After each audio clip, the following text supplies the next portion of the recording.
The C-130 Hercules roared through enemy airspace at barely 200 feet, its engines screaming against the mountain winds as tracer rounds lit up the darkness around its hull. Inside the cockpit, Captain Elena Vasquez's hands moved across the controls with surgical precision, threading the massive aircraft between jagged peaks that would have claimed lesser pilots in seconds.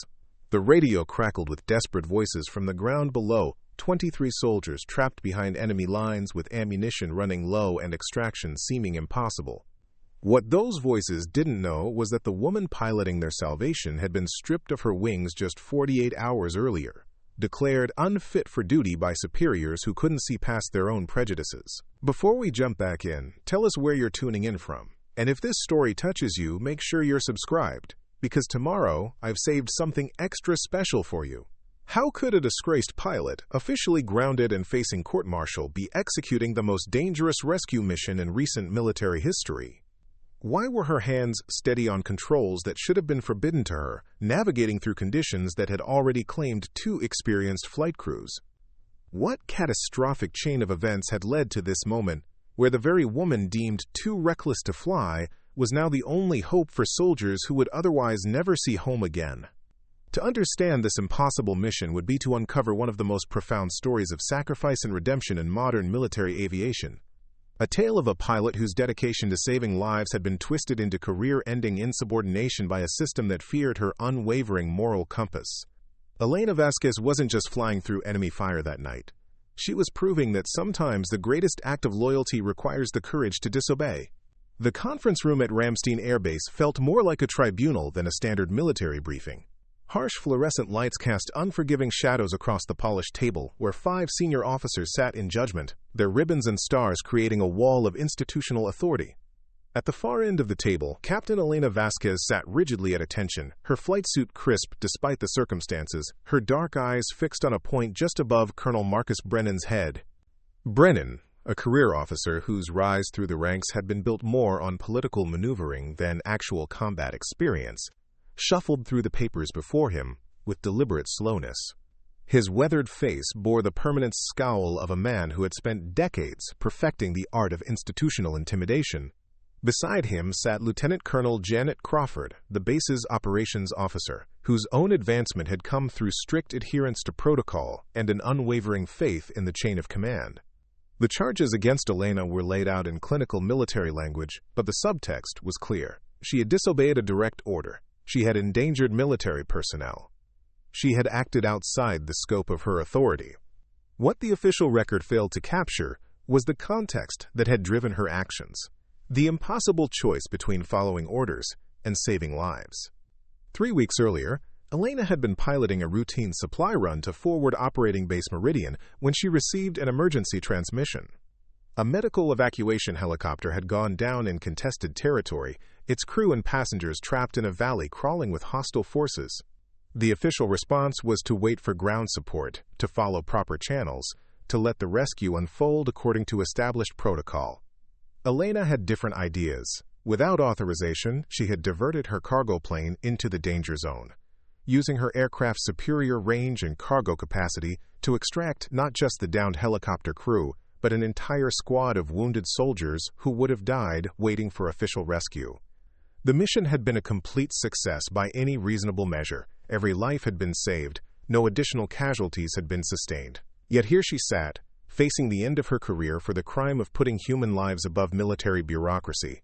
Colonel Brennan finally looked up from his papers, his pale blue eyes reflecting the institutional coldness that had defined his career. "Captain Vasquez," he began, his voice carrying the weight of absolute authority. "Do you understand why you're here?" Elena's response was measured, professional, giving no hint of the fury burning beneath her composed exterior. "Yes, sir. I'm here because I saved 17 lives without proper authorization." The slight edge in her voice did not go unnoticed. Lieutenant Colonel Crawford leaned forward, her expression hardening. "You're here because you violated direct orders, endangered military assets, and acted with complete disregard for proper command structure. The fact that no one died doesn't excuse your insubordination." Major Thompson, the youngest officer on the panel, shifted uncomfortably in his seat. Unlike his colleagues, he had actual combat experience. had seen firsthand what happened when protocol collided with battlefield reality. His discomfort was palpable, but his position in the hierarchy demanded silence. Elena's military record spoke for itself, though none of the officers seemed inclined to acknowledge it. Over 8 years of service, she had compiled one of the most impressive flight records in the Air Force. She had flown supply missions to some of the most dangerous forward operating bases in Afghanistan and Iraq. She had executed medical evacuations under fire. She had logged more combat hours than most pilots accumulated in entire careers. Her call sign Storm had been earned during a particularly harrowing mission over the Hindu Kush Mountains, where she had navigated through weather conditions that had grounded every other aircraft in the region to deliver critical supplies to a besieged outpost. Her fellow pilots spoke of her with a mixture of respect and awe, recognizing in her the rare combination of technical skill and moral courage that define the best military aviators. Yet none of that mattered in this sterile conference room, where her achievements were reduced to footnotes in a file that painted her as a rogue element in need of correction. The institutional machinery had already decided her fate. This hearing was merely a formality, a way of legitimizing a decision that had been made the moment she chose to save lives over following orders. Brennan continued his methodical destruction of her career with the practiced efficiency of a bureaucrat who had perfected the art of crushing individual initiative. Your actions, while perhaps well-intentioned, demonstrate a fundamental misunderstanding of military discipline. We cannot have pilots making independent decisions about when to ignore direct orders, regardless of the outcome. The irony was not lost on Elena. She had joined the Air Force to serve her country, to protect those who couldn't protect themselves. Yet here she was being punished for doing exactly that. The system she had sworn to serve had become more concerned with maintaining its own authority than with the lives of the soldiers it was supposed to protect. Captain Rodriguez, the pilot representative on the panel, finally spoke up, though his words carried little conviction. Captain Vasquez, we acknowledge your service record and your dedication to your fellow service members. However, military discipline requires that we follow proper channels, even in emergency situations. What would happen if every pilot decided to interpret orders according to their own judgment? Elena's response cut through the room's artificial formality like a blade. 17 people would be dead, sir. That's what would happen. The silence that followed was deafening. For a moment, the careful choreography of the proceeding faltered, as the stark reality of her words hung in the air. These officers, safe in their climate-controlled offices, were condemning a pilot who had risked everything to save lives. They were protecting a system that valued compliance over compassion, protocol over people. Lieutenant Colonel Crawford was the first to recover, her voice sharp with institutional anger. That attitude, Captain, is exactly why you're facing these charges. The military cannot function if individual officers decide which orders to follow based on their personal moral calculations. Elena had heard enough. Rising to her feet with the fluid grace that had made her one of the Air Force's most skilled pilots, she looked each officer in the eye before speaking. Her voice was calm, controlled, but underneath lay a steel that none of them possessed. With respect, ma'am, I didn't join the Air Force to watch good people die while we debate proper procedure. I took an oath to defend this country and its people. Sometimes that means making hard choices. If following orders means letting soldiers die when I have the power to save them, then maybe the problem isn't with my interpretation of those orders. The words landed like a physical blow. Colonel Brennan's face flushed red, his carefully maintained composure cracking under the weight of Elena's moral challenge. Captain Vasquez, you are out of line. Your personal interpretation of military ethics does not supersede the chain of command. Major Thompson, who had remained silent throughout most of the proceeding, finally found his voice. His words were carefully chosen, diplomatic, but they carried the weight of someone who had actually been in combat. Colonel, if I may. Captain Vasquez's actions, while technically in violation of protocol, did result in the successful rescue of 17 military personnel. Perhaps we should consider the broader context of her decision. Crawford's response was swift and cutting. Major, we're not here to debate the merits of vigilante heroics. We're here to address a clear case of insubordination. If we excuse this behavior, what message does that send to every other pilot who thinks they know better than their commanding officers? The question hung in the air, exposing the fundamental tension at the heart of military service. How do you balance the need for discipline and order with the moral imperative to protect human life? How do you maintain command structure while allowing for the kind of individual initiative that often makes the difference between success and failure in combat situations? Elena understood that this wasn't really about her actions 3 weeks ago. This was about institutional control, about maintaining a system that prioritized predictability over effectiveness. She had committed the ultimate military sin. She had proven that sometimes disobedience was not only justified but necessary. The formal reading of charges that followed was a masterclass in bureaucratic language designed to obscure rather than illuminate. Elena was accused of willful disobedience of a direct order, unauthorized use of military aircraft, endangering military personnel, and, quote, conduct prejudicial to good order and discipline.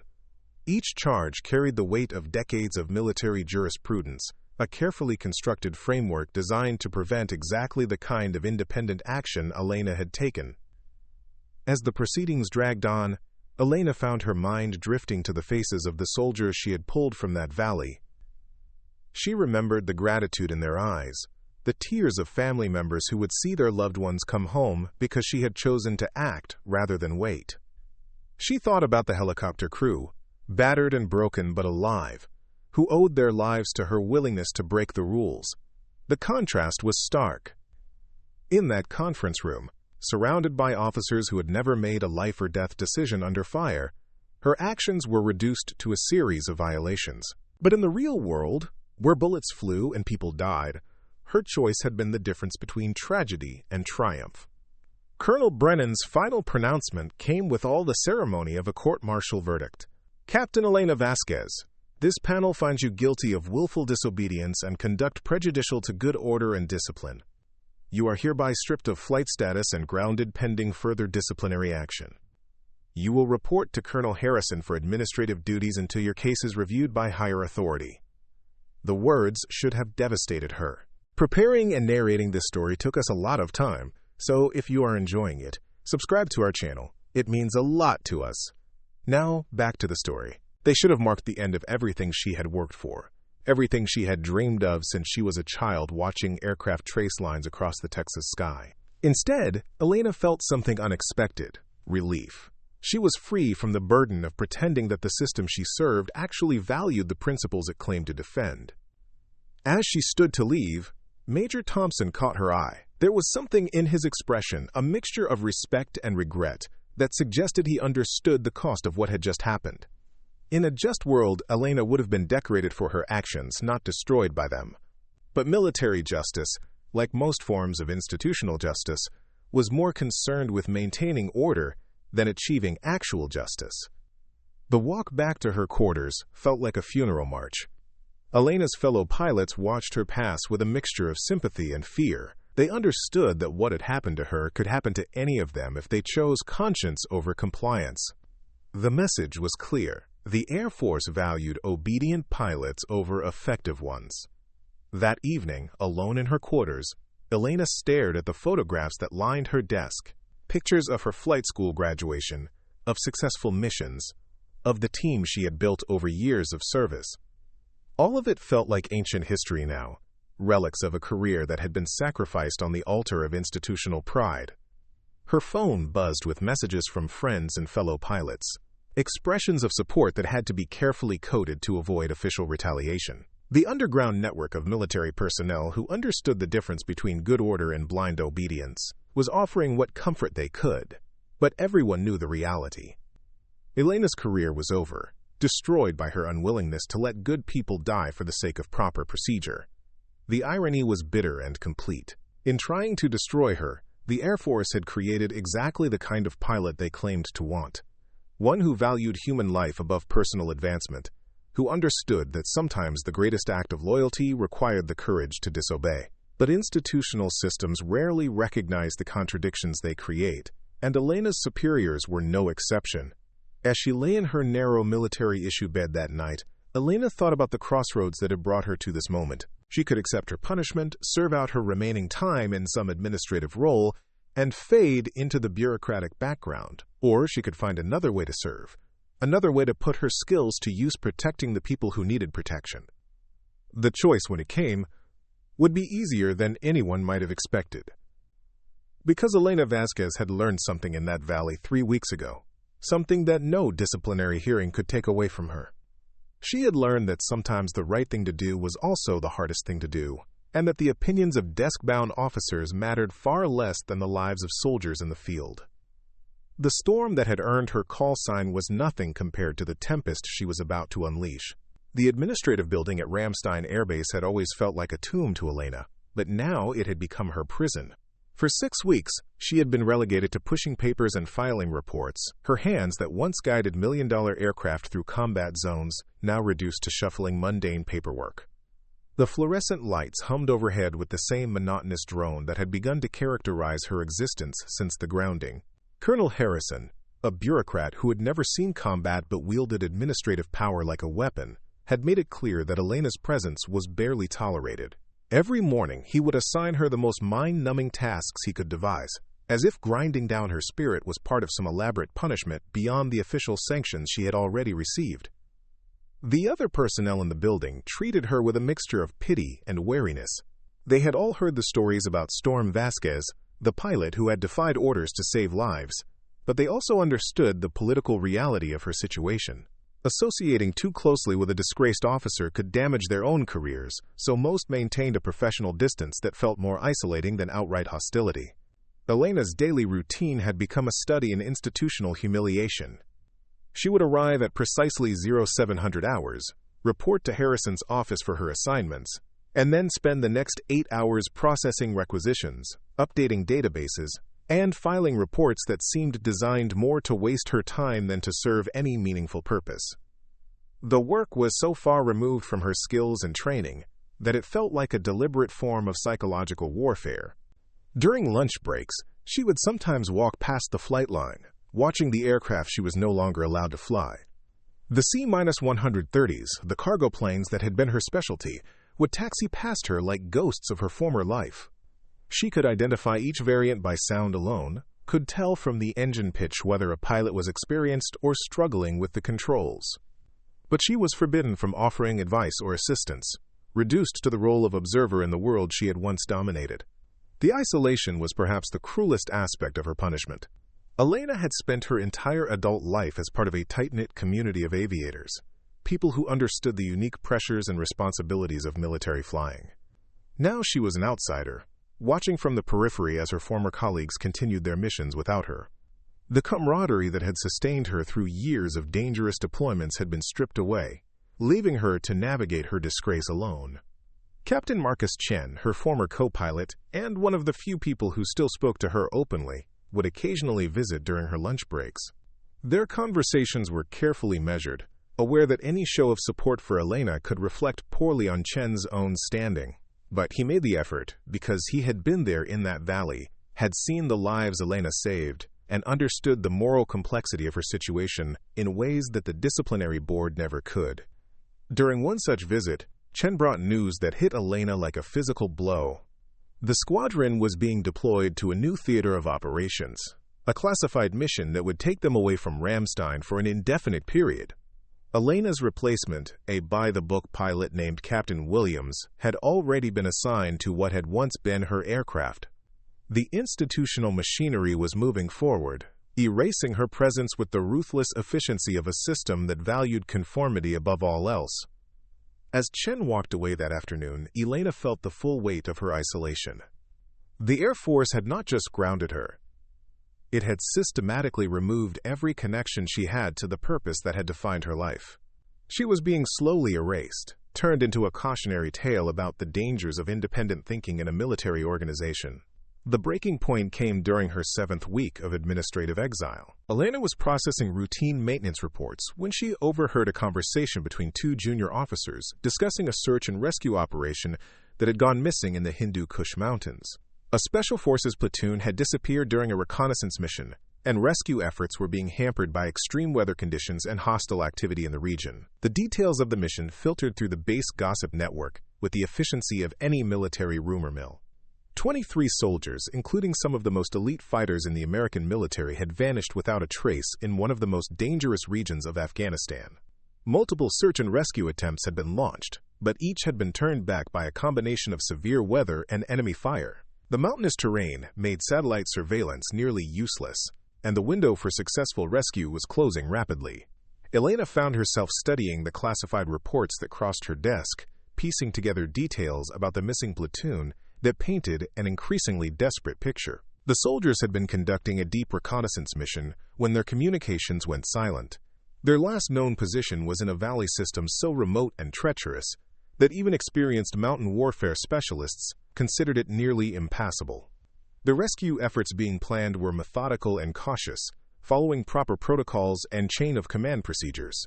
Multiple agencies were coordinating their response through official channels, ensuring that every action was properly authorized and documented. It was exactly the kind of measured institutional response that had prevented Elena from immediately rescuing the helicopter crew weeks earlier, and she could see the same bureaucratic delays building that would likely doom the missing soldiers. As she listened to the conversations around her, Elena began to understand the scope of the challenge facing the rescue coordinators. The weather window for helicopter operations was extremely limited, lasting only a few hours each day when wind conditions dropped to marginally acceptable levels. The terrain was so rugged that traditional search patterns were ineffective, requiring pilots to fly dangerously low through valleys that could become death traps if weather conditions changed suddenly.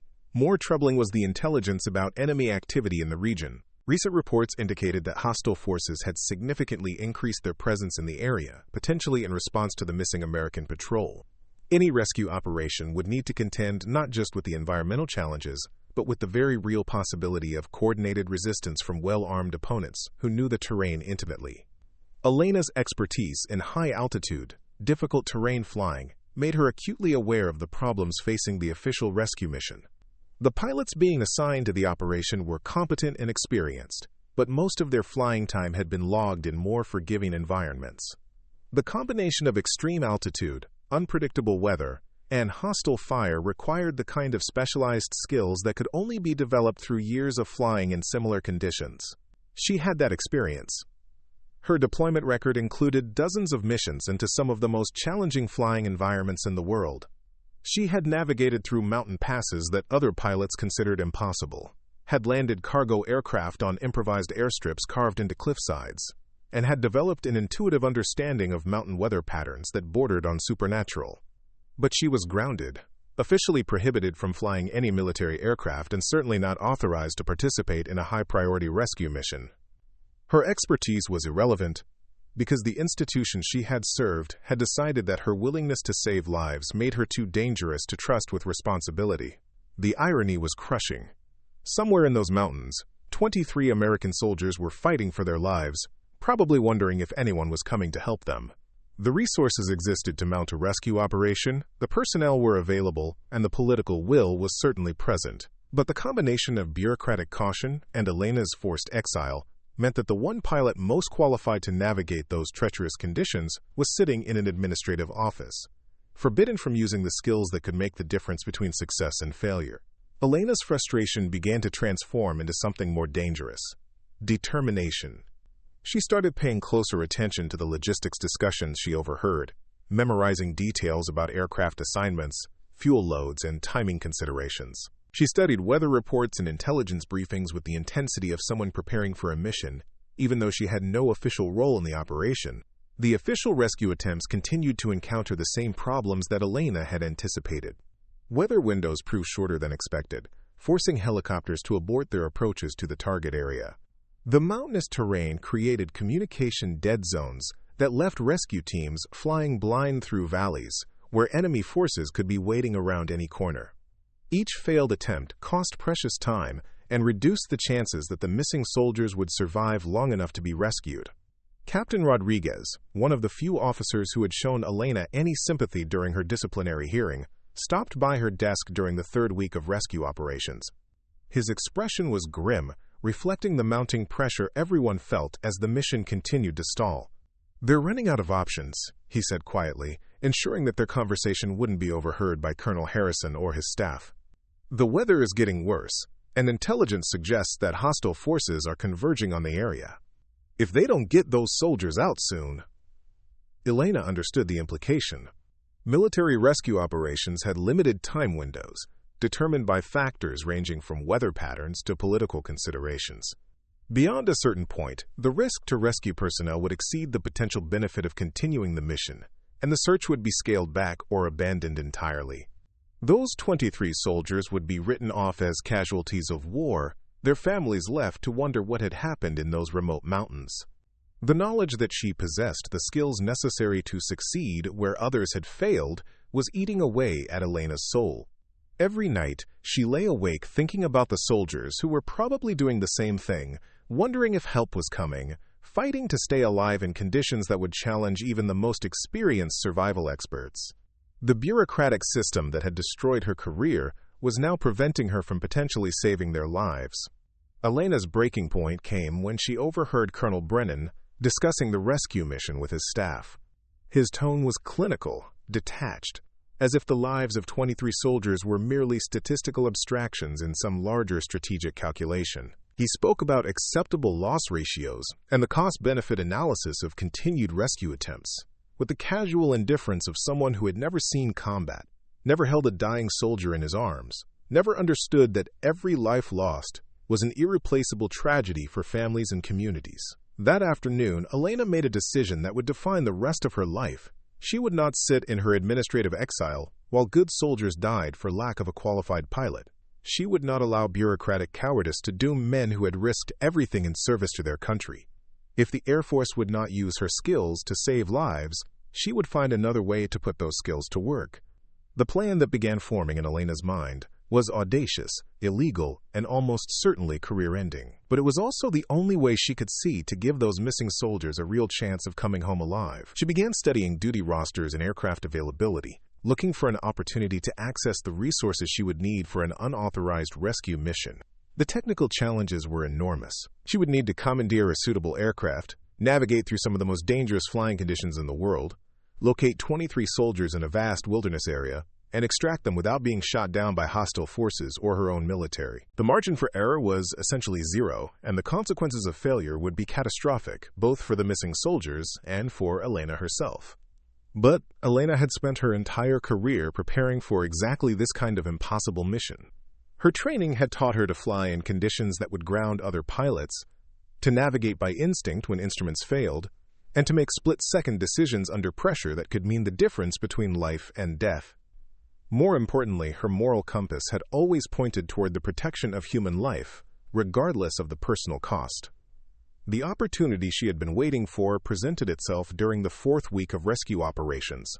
A scheduled maintenance rotation would leave one of the base's C-130 aircraft temporarily unassigned, creating a brief window when the plane would be available but not actively monitored.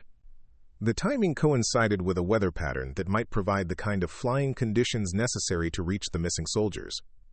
Elena spent the evening before her planned mission writing letters she hoped would never be read. A letter to her parents, explaining why she had chosen to risk everything for soldiers she had never met.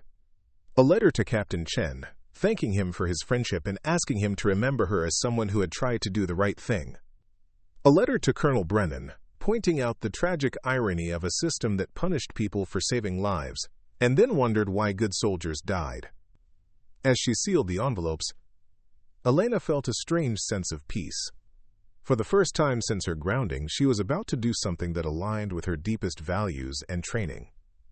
She was going to fly a rescue mission, not because she had been ordered to do so, but because it was the right thing to do.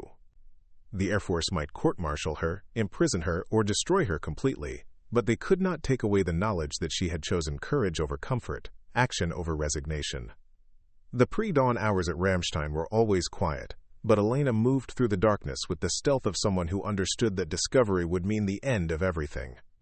She had memorized the security schedules, knew which guards would be where at what times, and had planned her route to minimize the chances of detection. Her heart was pounding, but her hands were steady as she approached the aircraft that would either save 23 lives or end her freedom forever. Elena's final thought before starting the engines was about the soldiers waiting in those mountains, probably wondering if anyone cared enough to risk everything for their lives. In a few hours, they would have their answer.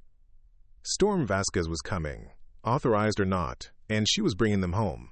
The C-130 Hercules engines came to life with a thunderous roar that shattered the pre-dawn silence of Ramstein Air Base.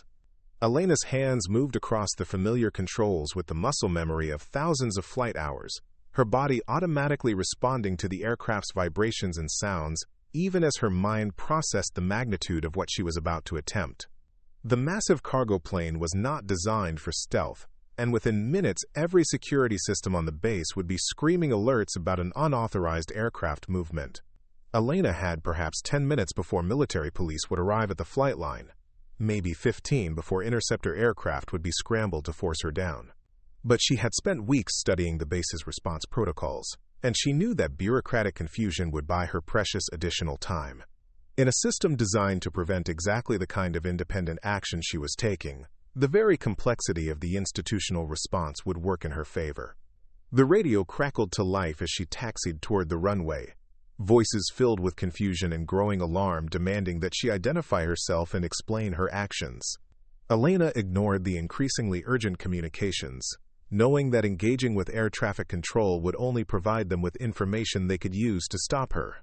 Instead, she focused on the delicate balance of speed and stealth that would determine whether her mission succeeded or failed before it truly began. Tower control was now broadcasting emergency alerts, warning all aircraft in the vicinity about an unauthorized takeoff in progress.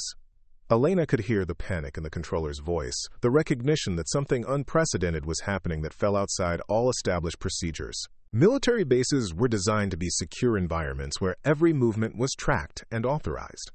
But Elena's intimate knowledge of flight operations had allowed her to exploit the brief window of vulnerability that existed during shift changes. As the C-130 reached takeoff speed, Elena felt the familiar sensation of an aircraft transitioning from earthbound machine to flying vessel. The moment when wheels left tarmac always carried a sense of liberation, but this morning it felt like crossing a bridge that could never be recrossed. She was now officially a rogue pilot, operating outside all legal authority, her actions constituting multiple felonies that would likely result in decades of imprisonment if she survived the mission. The aircraft climbed through the German morning sky as Elena set course for Afghanistan, knowing that behind her a massive manhunt was already beginning. Every military base between Ramstein and her destination would be alerted about the stolen aircraft and its pilot. Interceptor jets would be scrambled to force her down, and if she refused to comply, she could face the ultimate consequence of her defiance. But Elena had planned for these contingencies during her weeks of forced administrative duty. She had studied flight paths and timing windows, identifying routes that would minimize her exposure to intercept attempts while maximizing her chances of reaching the target area before fuel considerations forced her to land. The C-130's impressive range and her own expertise in fuel management would be crucial factors in determining whether her rescue mission was even possible. The first real test came as she crossed into international airspace, where the legal implications of her actions became even more complex.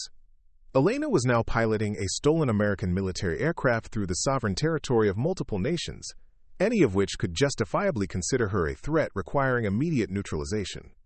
Her radio remained silent as she navigated through European airspace, relying on her knowledge of commercial flight patterns to avoid drawing unwanted attention.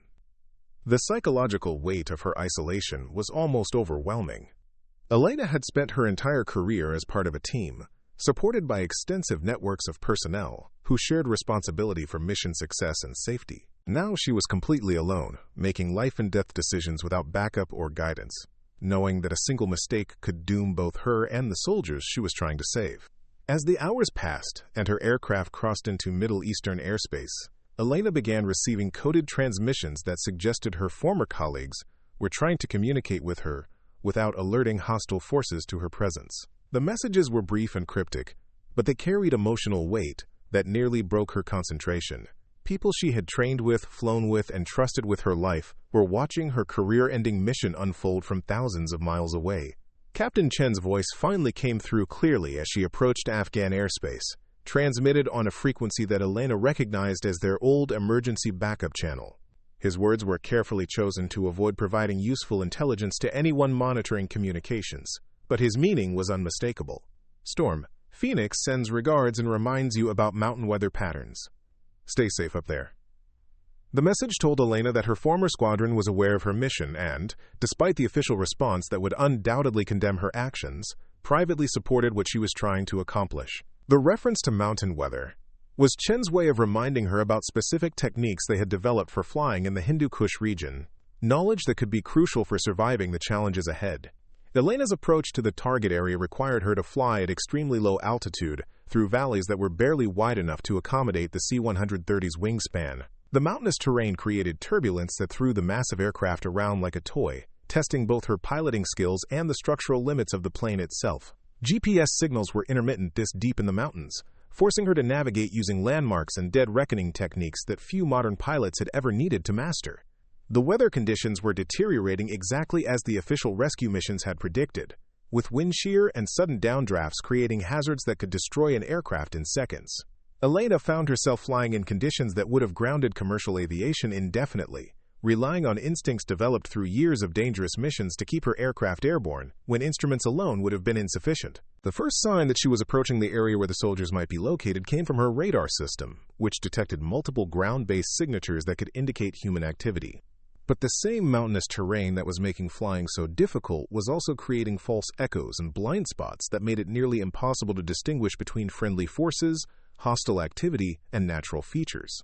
Elena's fuel situation was becoming critical, with consumption rates higher than planned due to the extreme flying conditions and the additional power required to maintain control in the severe turbulence.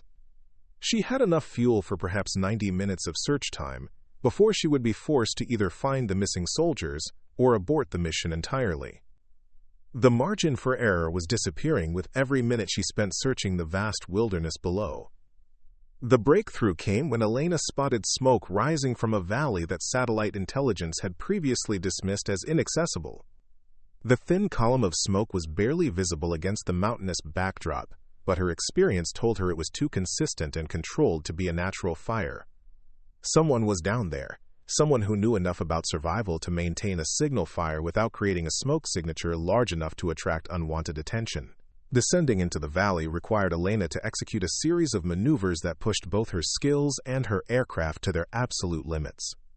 The C-130 was not designed for the kind of precision flying she was attempting, but she had spent years learning how to make cargo aircraft perform beyond their intended capabilities.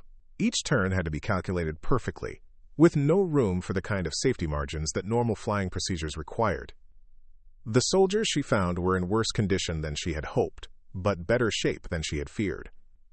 21 of the original 23 were still alive, though several were wounded and all showed signs of exhaustion and exposure from their weeks in the wilderness. Their improvised camp showed evidence of both tactical skill and desperate improvisation, with defensive positions that had clearly been tested by hostile contact.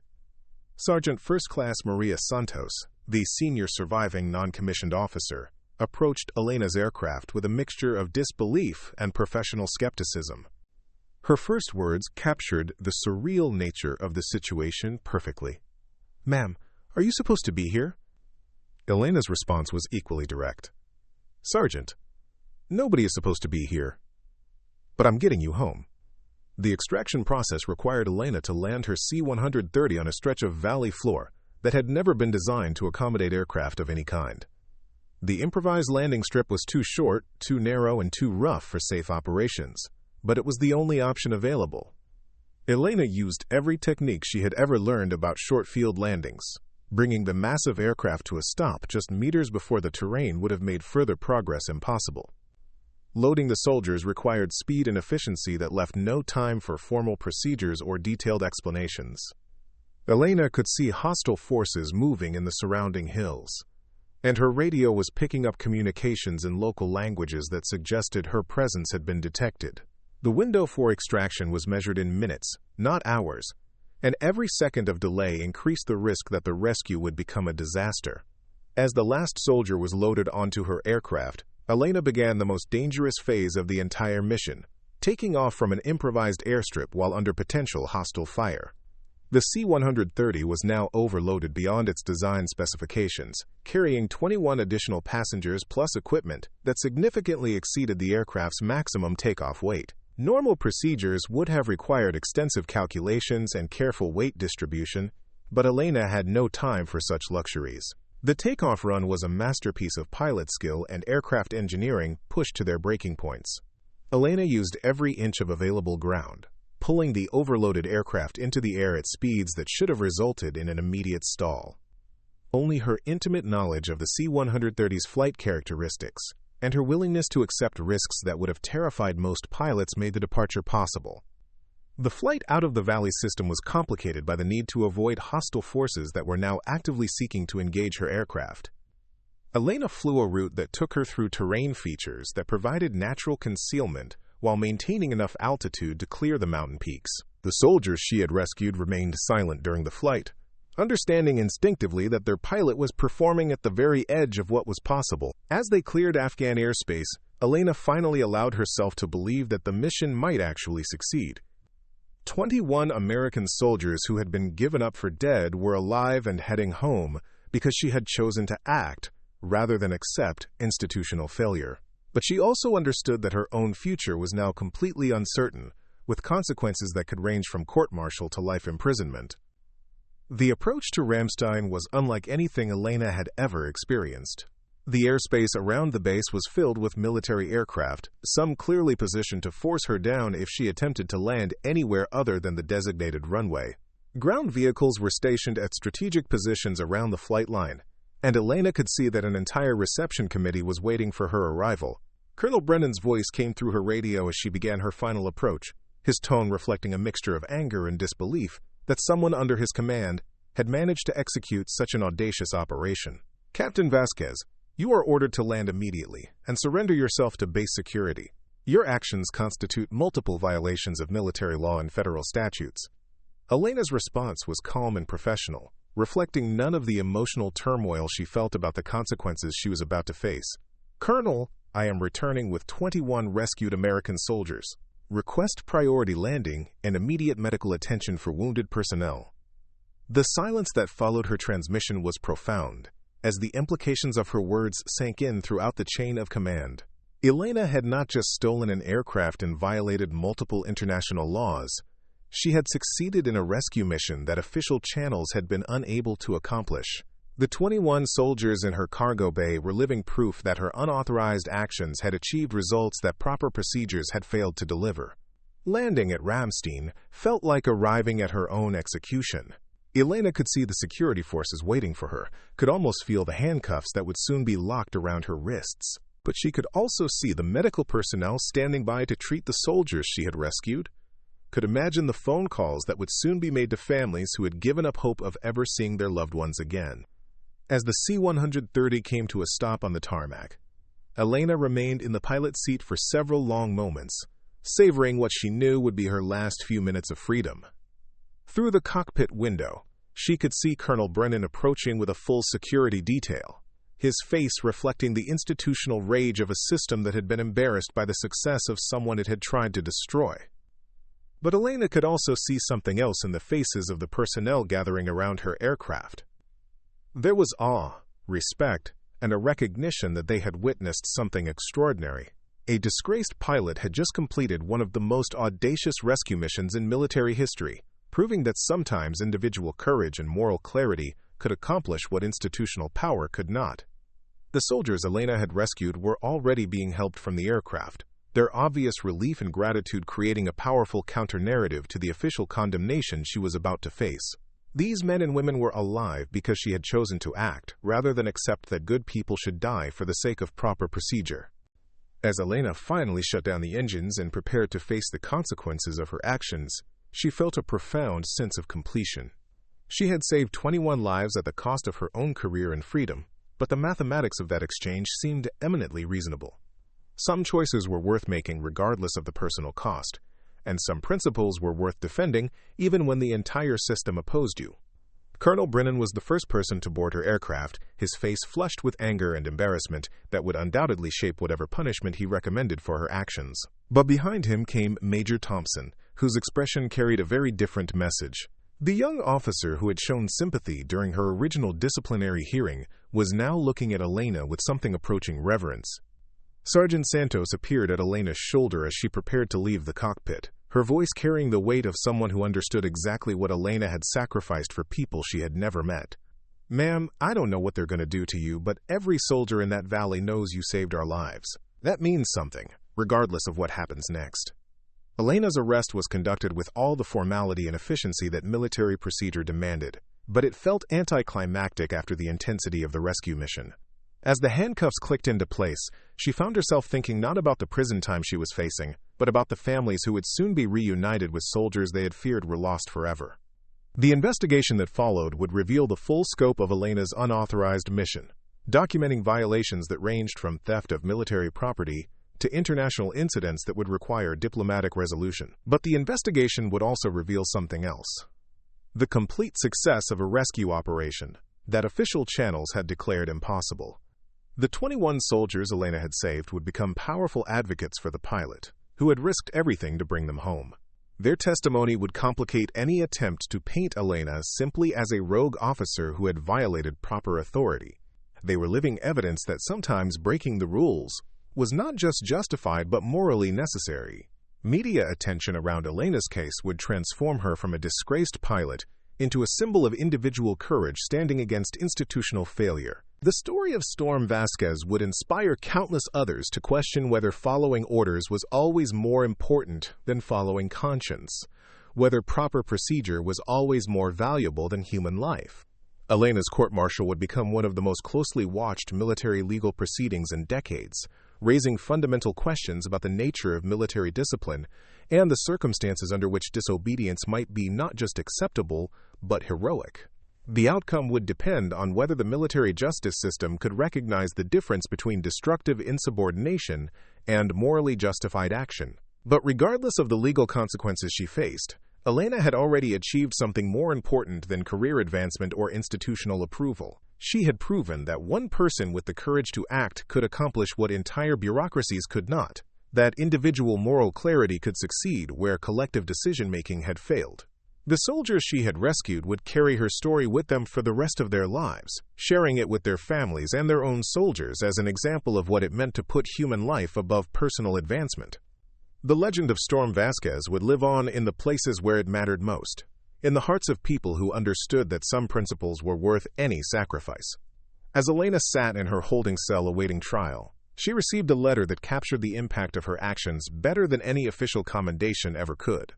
It was from the mother of one of the soldiers she had rescued, a simple thank you note that ended with words Elena would never forget.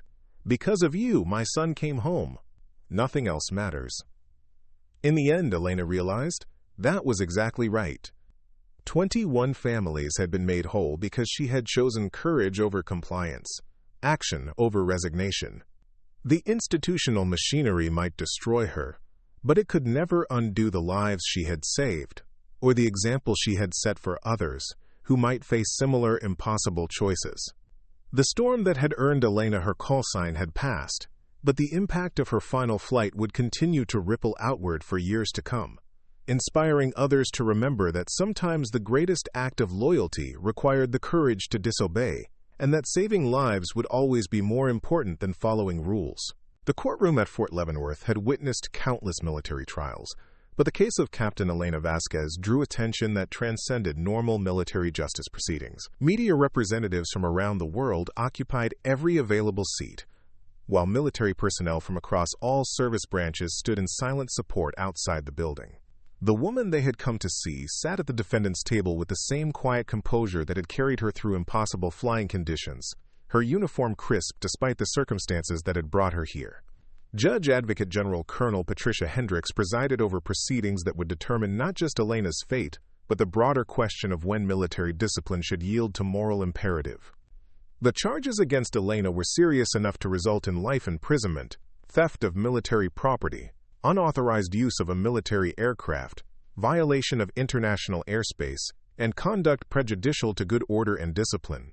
But the 21 soldiers whose lives she had saved sat in the gallery as living testimony to the complexity of her case. The prosecution, led by Major James Morrison, a career military lawyer who had built his reputation on securing convictions in high-profile cases, argued that Elena's actions represented a fundamental threat to military order. His opening statement painted her as a rogue officer whose disregard for proper authority, however well-intentioned, could not be tolerated in a military organization that depended on absolute obedience to the chain of command. Morrison's presentation was methodical and devastating, documenting each violation of law and regulation with the precision of someone who understood that military justice often prioritized institutional stability over individual circumstances. He called witnesses who testified about the chaos Elena's unauthorized flight had created, the international incidents her actions had precipitated, and the dangerous precedent that would be set if her conduct was excused or minimized. The defense, led by Colonel Sarah Martinez, a distinguished military attorney who had volunteered to represent Elena despite the career risks involved, faced the challenge of justifying actions that were clearly illegal under military law. Her strategy was to focus not on denying the violations Elena had committed, but on establishing that extraordinary circumstances sometimes required extraordinary responses from military personnel. Martinez's opening statement transformed the courtroom atmosphere by reading the names of all 21 soldiers Elena had rescued, forcing everyone present to confront the human cost of the institutional failures that had made Elena's unauthorized mission necessary. Each name represented a life that would have been lost if Elena had chosen to follow proper procedure rather than risk everything to save people she had never met. The testimony phase of the trial revealed the depth of institutional dysfunction that had preceded Elena's rescue mission. Expert witnesses detailed how bureaucratic delays and risk-averse decision-making had doomed multiple official rescue attempts, creating the desperate circumstances that had motivated Elena's unauthorized action. Weather specialists explained how the narrow window for successful extraction had been closing rapidly while proper channels debated authorization and risk assessment. Sergeant First Class Maria Santos took the stand as the first soldier Elena had rescued, her testimony providing a first-hand account of the conditions the missing platoon had endured during their weeks behind enemy lines. Her voice remained steady as she described watching two of her fellow soldiers die from wounds that could have been treated if rescue had arrived sooner, losses that highlighted the human cost of institutional caution. Santos's description of Elena's arrival was electric, with emotion that penetrated even the formal atmosphere of the military courtroom. She spoke of watching the massive C-130 descend into their valley like an angel of deliverance, piloted by someone willing to risk everything to bring them home. Her testimony made clear that Elena had not just saved their lives. She had restored their faith that someone cared enough about soldiers in the field to take extraordinary risks on their behalf. Captain Marcus Chen's testimony as Elena's former co-pilot provided crucial insight into her character and capabilities as a military aviator. He detailed her exceptional record of service, her reputation among fellow pilots, and her demonstrated commitment to saving lives even at personal cost. His description of Elena's flying skills painted a picture of someone uniquely qualified to attempt the kind of rescue mission that had defeated multiple official attempts. Chen's testimony also revealed the informal support network that had developed around Elena's mission, with fellow pilots providing coded assistance and intelligence despite the official prohibition against helping her unauthorized operation. His words suggested that Elena's actions had been supported by a significant portion of the military aviation community, who understood that sometimes exceptional circumstances required exceptional responses. The prosecution's cross-examination of Chen focused on the precedent Elena's actions would set if they were deemed acceptable by the military justice system. Morrison argued that excusing Elena's violations would encourage other military personnel to substitute their personal judgment for proper authority, potentially creating chaos within the command structure that military effectiveness depended upon. But Chen's responses consistently returned to the fundamental question of military purpose, whether the institution existed to preserve its own authority or to accomplish the mission of protecting American lives. His testimony suggested that Elena's actions represented the highest traditions of military service, even if they violated the technical requirements of military law. Dr. Rebecca Walsh, a military psychiatrist who had evaluated Elena after her return, testified about the psychological factors that had motivated her decision to attempt the unauthorized rescue. Walsh's analysis revealed Elena as someone whose moral compass had been shaped by years of military service and personal loss, creating an internal code that prioritized saving lives above following rules when the two came into conflict. Walsh's testimony explored the trauma Elena had experienced from being forced to watch good soldiers die while bureaucratic procedures prevented effective action. The psychiatrist argued that Elena's unauthorized mission represented not reckless disregard for authority, but a rational response to institutional failure that was causing unnecessary loss of life. The prosecution's psychiatric expert, Dr. Michael Stevens, offered a different interpretation of Elena's actions, suggesting that her pattern of disobedience indicated underlying psychological issues that made her unsuitable for continued military service. Stevens argued that Elena's rescue mission represented dangerous independent thinking that could not be tolerated in a military environment requiring absolute adherence to command authority. But Stevens's testimony was undermined by Elena's demonstrable success in accomplishing what official channels had failed to achieve. His psychological analysis struggled to explain how someone with supposedly problematic judgment had managed to execute one of the most technically challenging rescue missions in recent military history. The international implications of Elena's mission were explored through testimony from State Department officials who had been forced to manage the diplomatic fallout from her unauthorized flight through multiple nations' airspace. Their testimony revealed the complex web of international law and diplomatic protocol that Elena's mission had violated, creating lasting complications for American foreign relations. But these officials also acknowledged that Elena's success had created positive diplomatic outcomes, demonstrating American commitment to rescuing its military personnel, regardless of the obstacles involved.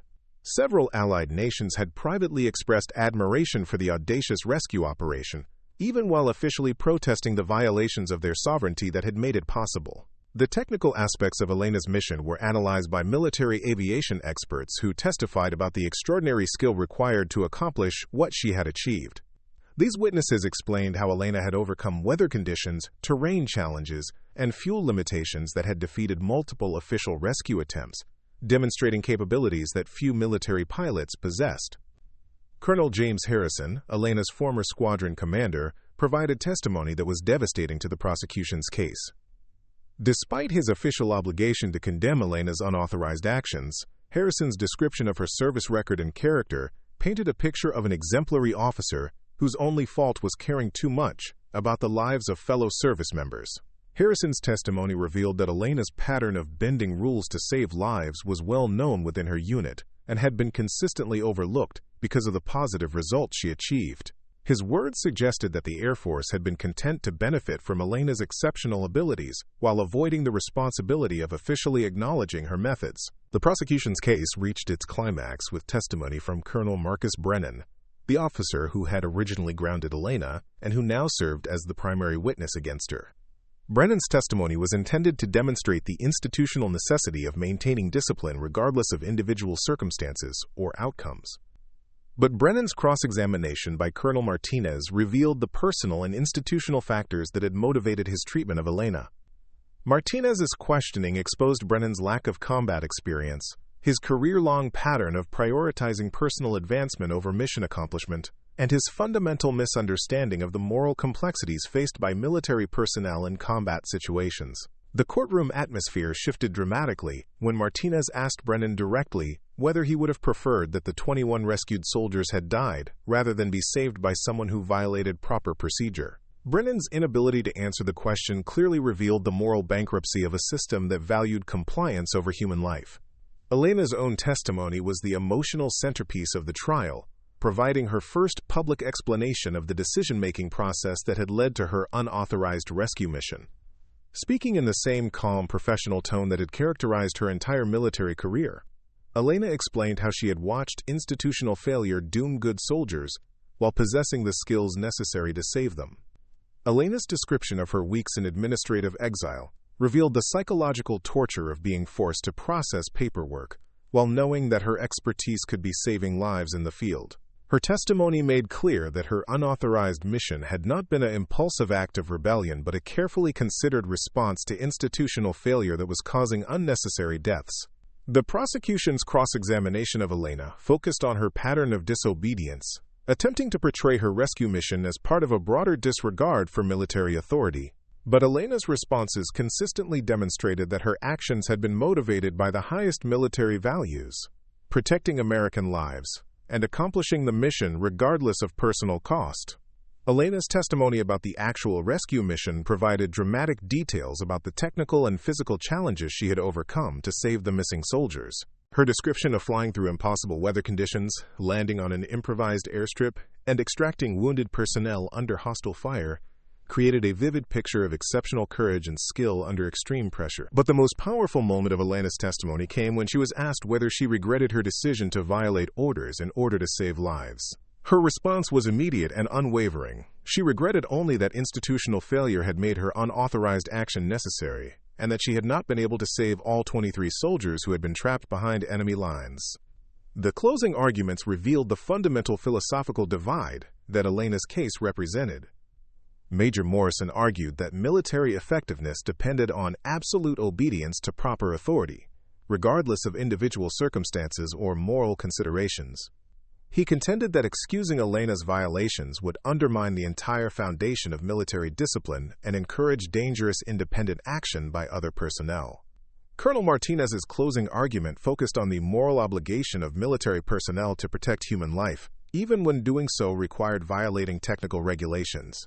She argued that Elena's actions represented the highest traditions of military service, and that condemning her would send a message that the institution valued bureaucratic compliance more than the lives of American soldiers. The jury deliberation lasted 3 days, reflecting the complexity of balancing military discipline against moral imperative. The 12 military officers who would determine Elena's fate included combat veterans who understood the realities of battlefield decision-making, as well as career staff officers who appreciated the importance of maintaining institutional authority.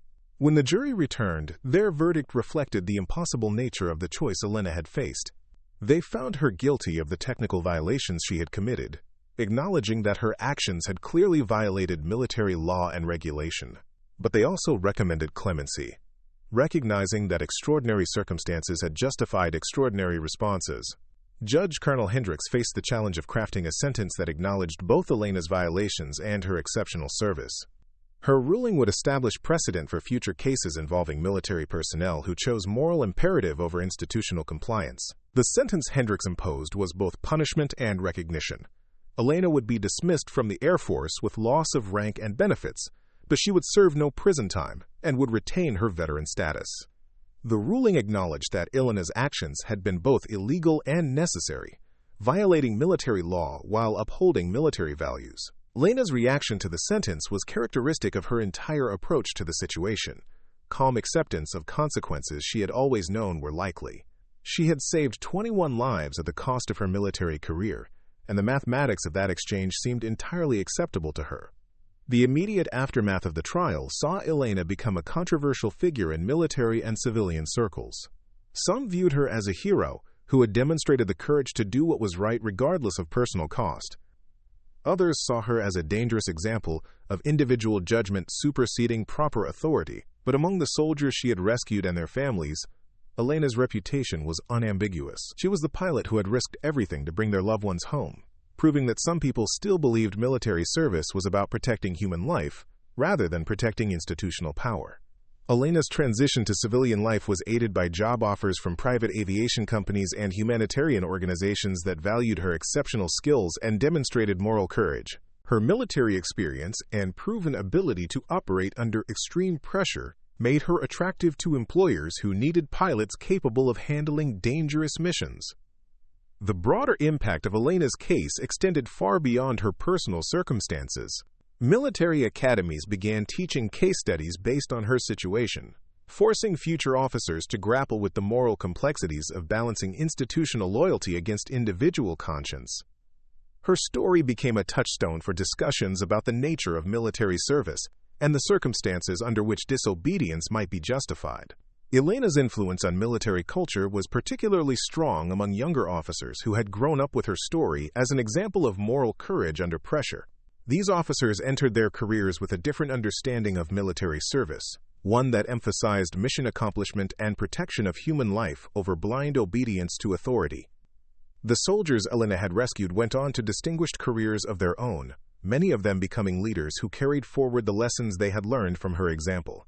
They understood viscerally that effective military leadership sometimes required the courage to challenge authority when human lives were at stake. Sergeant Santos, who had been the senior surviving soldier during the rescue, eventually became a command sergeant major whose leadership style was heavily influenced by Elena's example.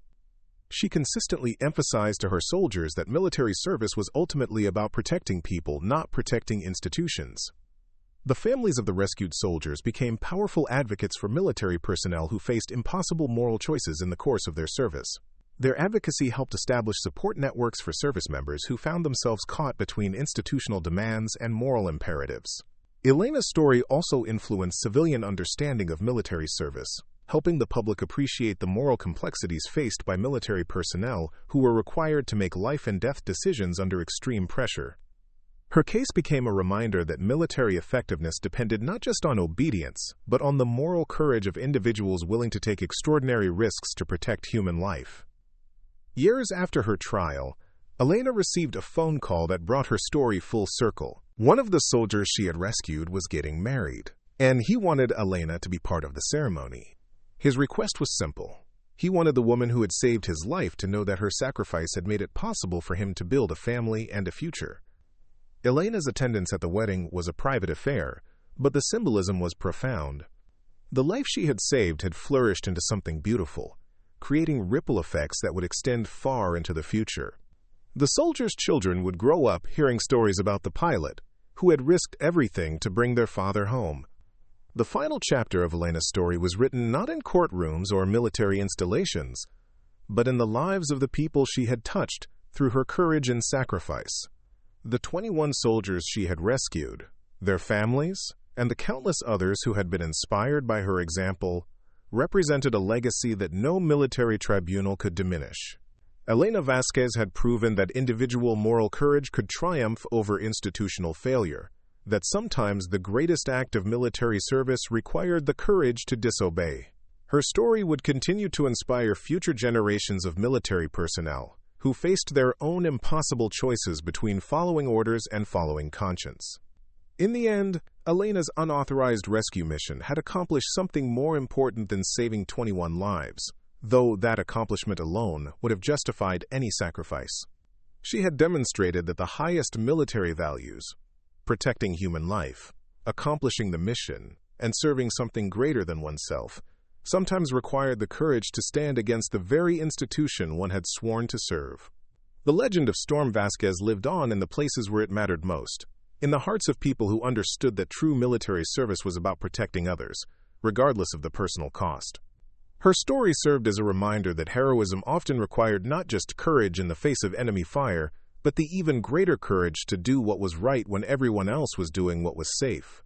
5 years after her court-martial, Elena Vasquez stood on the tarmac of a small humanitarian airfield in South Sudan, watching her crew load medical supplies into the cargo hold of a modified C-130. The aircraft bore the markings of Global Relief Aviation, a non-profit organization that specialized in delivering aid to the world's most dangerous and remote locations. Elena had found her calling in this work, using the same skills that had once made her a legendary military pilot to save lives in a different kind of war. The irony was not lost on her that she was flying the same type of aircraft that had been the instrument of her military downfall, but now she operated without the constraints of military bureaucracy or the weight of institutional politics. Every mission was authorized by her own moral compass and the desperate needs of people who had nowhere else to turn for help. Her current mission was typical of the work that had defined her civilian career, delivering antiretroviral medications to a remote clinic that served refugees from the ongoing civil conflict. The flight would take her through airspace contested by multiple armed factions over terrain that lacked proper navigation aids and into a landing zone that existed only because local villagers had cleared a strip of ground barely long enough to accommodate her aircraft. Elena's crew consisted of volunteers who had been drawn to humanitarian aviation by stories of her military service and her willingness to take risks that other pilots considered unacceptable. Dr. Sarah Kim, a medical officer who had left a comfortable hospital position to work in conflict zones, served as the mission's medical coordinator. James Wright, a former Air Force loadmaster who had requested transfer to Elena's unit after hearing about her rescue mission, handled cargo operations with the efficiency of someone who understood that every minute counted when delivering life-saving supplies. The flight briefing that morning had been conducted with the same professionalism that Elena had brought to military operations, but with a flexibility that military bureaucracy would never have allowed. Intelligence about ground conditions came from a network of local contacts who risked their lives to provide information about safe landing zones and hostile activity. Weather reports were compiled from satellite data and the observations of other humanitarian pilots who had recently operated in the region. Elena's reputation in the humanitarian aviation community had grown to legendary status, not just because of her military background but because of her demonstrated willingness to attempt missions that other pilots considered impossible. She had delivered supplies to earthquake victims in Nepal when commercial aviation was grounded, had evacuated wounded civilians from Syria when military aircraft were being shot down, and had maintained supply lines to refugee camps in Somalia that were under constant threat from terrorist organizations. The transformation from disgraced military officer to humanitarian hero had been neither easy nor automatic. Elena's first civilian job had been with a commercial cargo company that valued her exceptional flying skills, but had little interest in the moral complexities that had defined her military career. The work had been technically challenging but emotionally unfulfilling, leaving Elena feeling disconnected from the sense of purpose that had originally drawn her to military service. The transition to humanitarian work had begun with a phone call from Dr. Margaret Chen, the sister of Elena's former co-pilot, who was organizing medical relief flights to earthquake-devastated Haiti. Dr. Chen had heard Elena's story and believed that her unique combination of flying skills and moral courage made her ideal for humanitarian missions that required both technical expertise and personal bravery. Elena's first humanitarian mission had been a revelation, reminding her why she had originally chosen to become a pilot. Flying medical supplies to earthquake victims had reconnected her with the sense of purpose that military bureaucracy had slowly eroded, proving that her skills could still be used to save lives even outside the formal structure of military service. The growth of Elena's reputation in humanitarian circles had led to increasingly complex and dangerous missions. She had been personally requested by United Nations officials for supply runs to besieged cities, had been recruited by Doctors Without Borders for medical evacuations from war zones, and had become the pilot of choice for organizations that needed someone willing to operate in conditions that conventional aviation considered too dangerous. Each mission had reinforced Elena's understanding that her court-martial, while devastating to her military career, had ultimately freed her to pursue the kind of work that truly aligned with her values. She was no longer constrained by military regulations that prioritized institutional stability over human need, no longer forced to watch bureaucratic delays doom people who could be saved with immediate action. The current mission to South Sudan exemplified the work that had come to define Elena's civilian career. The medical supplies in her cargo hold represented the difference between life and death for hundreds of refugees whose only hope of treatment lay in reaching the remote clinics she was resupplying. The flight would be dangerous, the landing zone was barely adequate, and the political situation on the ground was unstable. But none of those factors outweighed the moral imperative of delivering aid to people who had no other options. As Elena conducted her pre-flight inspection, she reflected on how much her perspective had changed since her military days. The C-130 she was preparing to fly was older and less sophisticated than the aircraft she had piloted in the Air Force, but it represented something more important than cutting-edge technology. It represented freedom to act according to her conscience, without seeking permission from bureaucrats who had never faced life-or-death decisions. The takeoff from the humanitarian base was routine, but Elena knew that the mission's real challenges lay ahead. The flight path would take her aircraft through airspace where commercial aviation was prohibited, over territory controlled by armed groups who might view any aircraft as a potential threat. Her navigation would depend on GPS coordinates provided by clinic staff who had used handheld devices to map their improvised landing strip. Dr. Kim's presence on the mission added a layer of complexity that Elena appreciated. The medical officer had volunteered for the flight despite knowing the risks involved, motivated by the same moral imperative that had driven Elena's unauthorized rescue mission years earlier. Both women understood that some work was important enough to justify accepting extraordinary personal risk. The flight through contested airspace required Elena to use skills she had developed during her military career, flying at low altitude to avoid detection while maintaining enough altitude to clear terrain features that could be fatal obstacles. Her passengers remained silent during the most dangerous portions of the flight, understanding instinctively that their pilot was operating at the very edge of what was possible. The landing at the refugee clinic was a masterpiece of precision flying, bringing the overloaded C-130 to a stop on a dirt strip that would have challenged much smaller aircraft. Local staff members began unloading medical supplies before Elena had even shut down the engines, their urgency reflecting the desperate medical needs of the refugees who depended on the clinic for treatment. Elena's brief time on the ground provided a stark reminder of why her work mattered. The clinic was overwhelmed with patients whose medical conditions ranged from malnutrition to injuries sustained during the ongoing conflict. Many of the refugees were children whose parents had walked hundreds of miles to reach medical care that might save their lives. Dr. Kim's immediate integration into the clinic's operations demonstrated the efficiency that characterized the best humanitarian work. Within minutes of landing, she was treating patients whose conditions required immediate attention, using supplies that Elena's flight had delivered to perform procedures that would have been impossible without the medical equipment in her cargo hold. The return flight was complicated by weather conditions that had deteriorated while Elena was on the ground, creating turbulence that tested both her flying skills and her aircraft's structural integrity. But the successful completion of the mission represented another small victory in the larger struggle to provide humanitarian aid to people whose needs exceeded the capacity of conventional assistance programs. Elena's reputation had begun attracting attention from unexpected sources, including former military colleagues who had followed her civilian career with interest and admiration. Captain Marcus Chen, now a major, had maintained contact with Elena throughout her transition to humanitarian work, providing informal updates about her activities to mutual friends who remained in military service. These informal networks had created a pipeline of former military personnel who sought to join Elena's humanitarian operations after completing their military service. The organization she worked for had become known as a destination for pilots and other aviation professionals who wanted to continue serving others without the constraints of military or corporate bureaucracy. The impact of Elena's civilian work extended beyond the immediate benefits of successful humanitarian missions. Her example had inspired other pilots to consider humanitarian aviation as a meaningful career path, leading to the growth of organizations dedicated to providing aviation support for relief operations worldwide. Elena's story had also influenced military training programs, which began incorporating case studies about the moral complexities of following orders versus protecting human life. Young officers were taught to think critically about the circumstances under which institutional loyalty might conflict with fundamental military values. The families of the soldiers Elena had rescued during her unauthorized mission had remained in contact with her throughout her civilian career, creating an extended network of support that transcended traditional military community boundaries.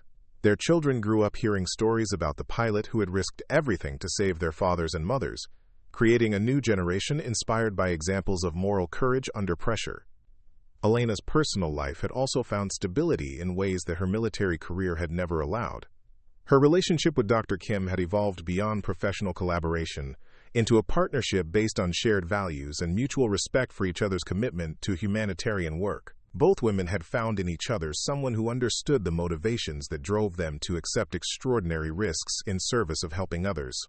The recognition Elena received for her humanitarian work came not from official awards or institutional honors, but from the gratitude of people whose lives had been saved by her willingness to fly missions that other pilots would not attempt. Letters from refugees, testimonials from medical staff, and reports from relief organizations created a record of impact that was more meaningful than any military decoration. Elena's influence on humanitarian aviation had led to invitations to speak at conferences and training programs, where her experience was valued as a unique perspective on the intersection of technical expertise and moral courage. These speaking engagements allowed her to share lessons learned from both her military service and her civilian career, inspiring others to consider how their own skills might be used to serve humanitarian causes. The broader legacy of Elena's unauthorized rescue mission continued to influence military culture in ways that extended far beyond her personal story. Military academies incorporated discussions of her case into ethics courses, forcing future officers to grapple with questions about the limits of obedience and the responsibilities of individual moral agency. Some of the soldiers Elena had rescued had risen to senior leadership positions within the military, carrying forward lessons learned from her example about the importance of putting mission accomplishment and protection of human life above bureaucratic compliance. Their influence helped create a new generation of military leaders who understood that effective service sometimes required the courage to challenge authority. Elena's story had become a touchstone for discussions about military justice and the circumstances under which individual conscience might justify violation of institutional authority. Legal scholars and military ethicists continued to debate the precedents set by her case, using her example to explore fundamental questions about the nature of military service and civic duty. The humanitarian organization Elena worked for had grown significantly since her arrival, expanding its operations to include disaster response, medical evacuation, and supply delivery to remote locations worldwide. Her reputation had helped attract funding and volunteers who wanted to support work that embodied the highest ideals of service to others. As Elena prepared for her next mission, a medical evacuation from a remote village in Afghanistan where a local clinic had requested emergency transport for critically injured civilians, she reflected on the unexpected trajectory her life had taken since her court-martial. The woman who had been condemned by military authority for saving lives had found a new way to continue that work, free from the institutional constraints that had once limited her ability to respond to human need. The irony that her next mission would take her back to Afghanistan, the country where her military career had effectively ended, was not lost on Elena. But this time, she would be flying not as a representative of military power, but as an agent of humanitarian relief, using the same skills that had made her a legendary military pilot to serve the fundamental human values that transcended national boundaries. Elena Vasquez had discovered that true service to others did not require institutional approval or official authorization. Sometimes the most important work was done by individuals who had the courage to act according to their conscience, regardless of the personal cost or official recognition. Her story continued to inspire others who faced their own impossible choices between safety and service, compliance and conscience. The legend of Storm Vasquez lived on, not in military records or official histories, but in the lives of people who had been saved by her courage and the example she had set for others who chose to put human life above personal advancement. Her unauthorized rescue mission had ended her military career, but it had begun something more important, a life dedicated to the principle that saving lives was always worth any sacrifice. Up next, you've got two more standout stories right on your screen.